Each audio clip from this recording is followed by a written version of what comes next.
नमस्कार साथियों, मैं पंडित शिव कुमार शास्त्री ज्योतिषाचार्य दूरदर्शन आकाशवाणी प्रोग्रामर। आज हरितालिका तीज का पावन पर्व है और हरितालिका तीज का मतलब ही है पति पत्नी का विशिष्ट प्रेम। सारा संसार छोड़ करके और सारा सुख छोड़ करके माता पार्वती ने जो है पत्ते खा करके भगवान भोलेनाथ को मनाया और भगवान भोलेनाथ ने उस प्रेम का सम्मान किया और उन्हें अपने आधे अंग में बैठाया। हरितालिका तीज के दिन ही भगवान भोलेनाथ अर्धनारीश्वर कहलाए। साथियों, आज समय बदल गया है। ये हरितालिका तीज की परंपरा है, इसको अपने सुखद और दीर्घायु दाम्पत्य के लिए जो है महिलाएं विशेष करके करती हैं। कुंवारी कन्याएं इसका व्रत करती हैं कि उन्हें उनका मनचाहा पति प्राप्त हो, तो भवानी शंकर की पूजा करती हैं। लेकिन आज का समय ये आ गया है कि कुछ औरतें जो है अपने क्षेत्र के अतिक्रमण की बात करती हैं, जैसे करवा चौथ हम क्यों रहें, हमारा पति भी हमारे लिए रहे। ये सब तमाम तरह तरह की बातें आने लगी हैं।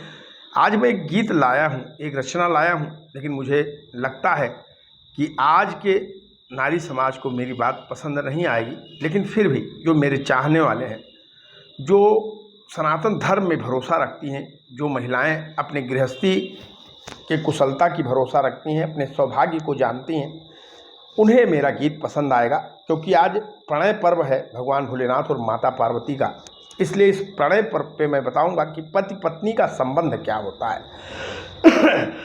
गोस्वामी जी ने रामायण में लिखा है कि जल बिन मीन,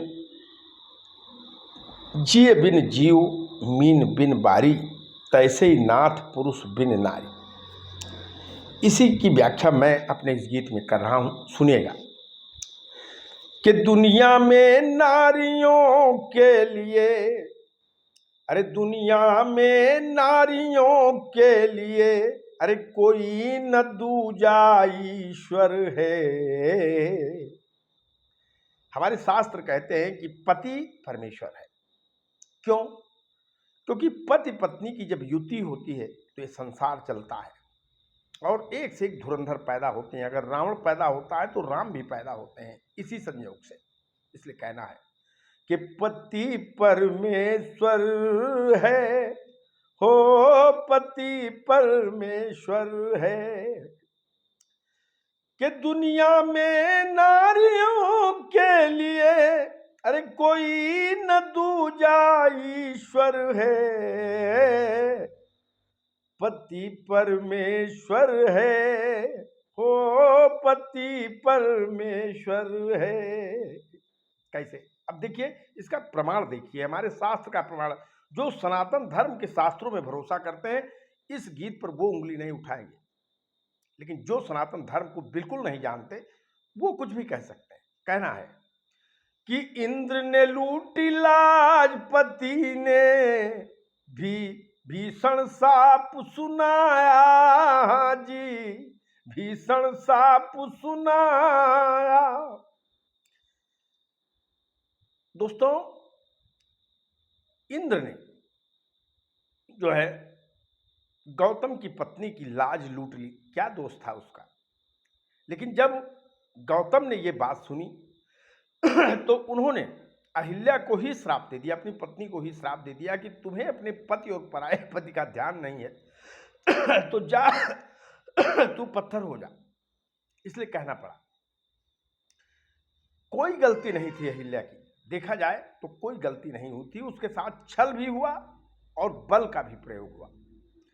तो इंद्र ने लूटी लाज, पति ने भीषण साप सुनाया जी, भीषण साप सुनाया। और बिन अपराध हुई पत्थर की वो सोने की काया जी, वो सोने की काया। क्या अपराध था अहिल्या का?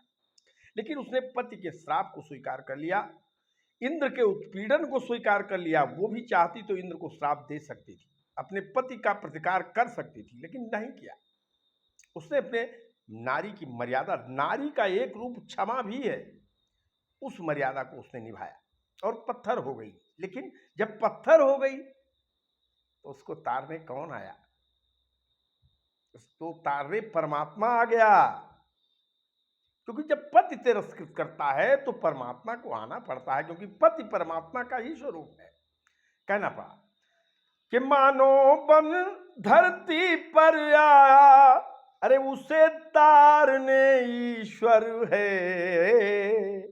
भगवान राम आए और विश्वामित्र जी ने कहा कि गौतम नारी साप बस ऊपर देह धर धीर, और चरण कमल रज चाहती कृपा करो रघुवीर। चरण छुआ दिया भगवान ने और फिर दिव्य और भव्य हो गई। एक वो पत्नी जिसने अपने पति व्रता के बल पर भगवान को धरती पर आने के लिए मजबूर कर दिया, जंगलों में आने के लिए मजबूर कर दिया। इसलिए कहना पड़ा कि पति परमेश्वर है, हो पति परमेश्वर है।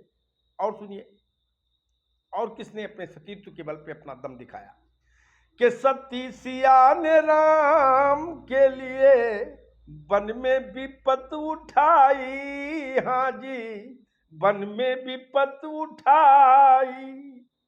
कैकेयी ने राम को वनवास दिया था और सीता को महाराज जनक ने भी रोका, कौशल्या ने भी रोका और कैकेयी ने भी रोका, लेकिन सीता जी भी अपने पति के साथ चली गई। ये सत्य प्रेम है पति के लिए।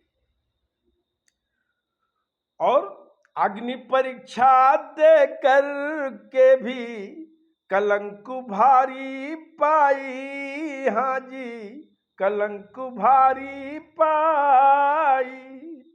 जब लंका से लेकर भगवान चले तो भगवती सीता का अग्नि परीक्षा हुआ, उनकी अग्नि परीक्षा हुई, उसमें वो खरी उतरी और ले आए, अयोध्या ले आए। लेकिन जब एक प्रजा के एक आदने से धोबी ने छोटी सी बात कह दी कि मैं राम नहीं हूं, कि लंका से वापस आई हुई सीता को स्वीकार कर लूंगा, भगवान ने इस बात को प्रजा का मान रखते हुए अपनी गर्भवती पत्नी को घर से निकाल दिया। क्या दोष था सीता का? प्रपंच सही था या अग्नि में जो अग्नि परीक्षा हुई वो सही था? अग्नि परीक्षा सबसे श्रेष्ठ थी, लेकिन फिर भी भगवान ने मर्यादा रखा और माता सीता ने उसको सिरधार्य किया और वो चली गई जंगल। तब हाय तक नहीं किया सिया ने और मरना समझा बेहतर है। वाल्मीकि जी के आश्रम में अपने संतानों को पाला और जब उन संतानों ने भगवान राम के दरबार में राम को रामायण सुनाया तो सीता जी से प्रमाण मांगने लगे भगवान राम की, तुम प्रमाण दो कि लवकुश मेरे पुत्र हैं। और इससे लज्जित होकर के कोई प्रत्युत्तर न करके सीता ने धरती माँ की गोद ले ली, यानी उसमें समा गई। तो हाय तक नहीं किया सिया ने और मरना समझा बेहतर है। उन्होंने भी सिद्ध किया कि पति परमेश्वर है, हो पति परमेश्वर है। आइए एक कथा और आपको बताते हैं कि ससुर तीर्थ है सासू गंगा। हमारे शास्त्र कहते हैं कि ससुर तीर्थ है सासू गंगा और ससुराल है मंदिर। हाँ जी, और ससुराल है मंदिर। और रूप है नारायण सा प्यारा, रूप है नारायण सा प्यारा, प्रियतम जिसके अंदर। हाँ जी, प्रियतम जिसके अंदर। और नारी है वो दीप शिखा कि जिसकी उजियारी घर घर है। अगर ससुर तीर्थ है, सासू गंगा है और मंदिर जो है ससुराल है, पति नारायण है, तो नारी वो दीप शिखा है जिससे एक नहीं कई घरों में उजाला होता है, कई मंदिरों में उजाला होता है। कि नारी है वो दीप शिखा जिसकी उजियारी घर घर है। अरे पति परमेश्वर है, हो पति परमेश्वर है। अंतिम लाइन सुनिएगा। महिलाओं के लिए कहना चाहूंगा, आजकल घर बहुत उजड़ रहे हैं और वृद्ध घर से बहुत भगाए जा रहे हैं कि सास ससुर की सेवा करना, पति की पूजा करना, हाँ जी, पति की पूजा करना, और सुख दुख धूप छाँव में सीखो, संग संग जीना मरना, हाँ जी, संग संग जीना मरना। और जहाँ ऐसे ऐसी चीजें होती हैं, गोस्वामी जी ने भी लिखा है कि धीरज धर्म मित्र और नारी, आपत्काल परखिए चारी। विपत्ति काल में पत्नी अगर साथ छोड़ दे तो वो दाम्पत्य नहीं होता है। तो कहना है कि जगदीश्वरी है नारी जगत में, कि जगदीश्वरी है नारी जगत में, और पुरुष जगदीश्वर है। ये लक्ष्मी नारायण के रूप है। पति पत्नी इस संसार का लक्ष्मी नारायण का रूप है, जिससे प्रजनन भी होता है, पेड़ पौधे भी लगते हैं, खेती भी होती, बहुत संसार के बहुत सारे कार्य होते हैं, धर्म भी होता है, बहुत सारे कार्य होते हैं। मैं कहूँगा तो वीडियो बड़ा हो जाएगा, इसलिए मैं व्याख्या नहीं करूँगा दाम्पत्य संबंधों की। लेकिन यदि देखा जाए तो पत्नी संसार में जगदीश्वरी है, उनका स्वरूप है, और पुरुष जगदीश्वर है, क्योंकि उसकी कमाई बहुत सारे लोग खाते हैं।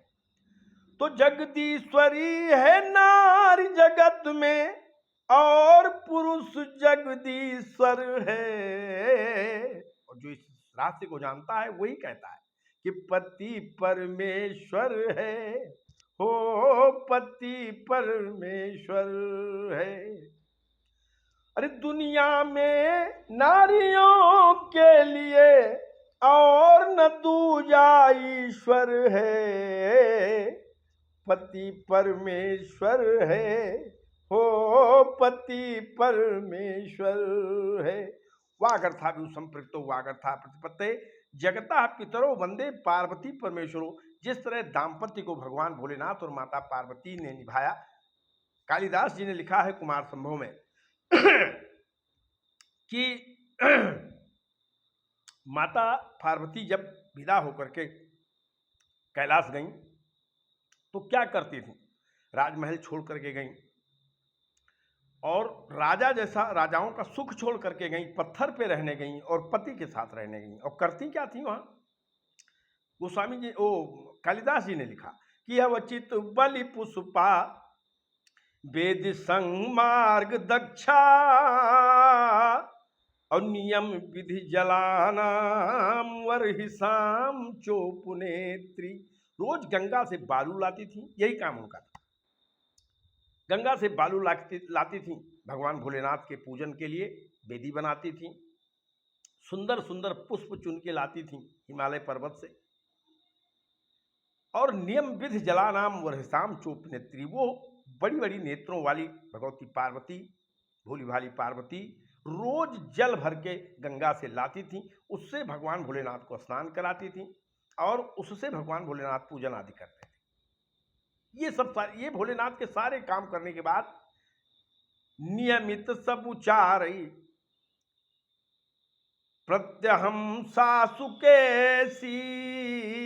रोज वो सुंदर केशों वाली भगवती पार्वती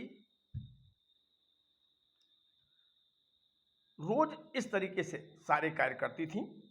और यक्षरस चंद्रमौली, रात लिखा नियमित परिखेदा यक्षरस चंद्रमौली। लोगों ने कहा इतना काम, एक राजकुमारी पत्थर पे रह करके पति के साथ इतनी सेवा, तो आराम कब करती थी, उसको थकान नहीं लगती थी। तो कालिदास जी ने लिखा कि नियमित परिखेदा यक्षरस चंद्रपादई। भगवान भोलेनाथ के सिर पे जो चंद्रमा विराजमान था, उसको देख करके रोज की थकान भगवती पार्वती की दूर हो जाती थी, पति की सुंदरता में समाहित हो जाती थी। जय जय सीताराम, हर हर महादेव। साथियों, भगवान भोलेनाथ, माता पार्वती आप सभी को सुखी, स्वस्थ, सानंद और धन धान से युक्त रखें। हरि ओम शरण।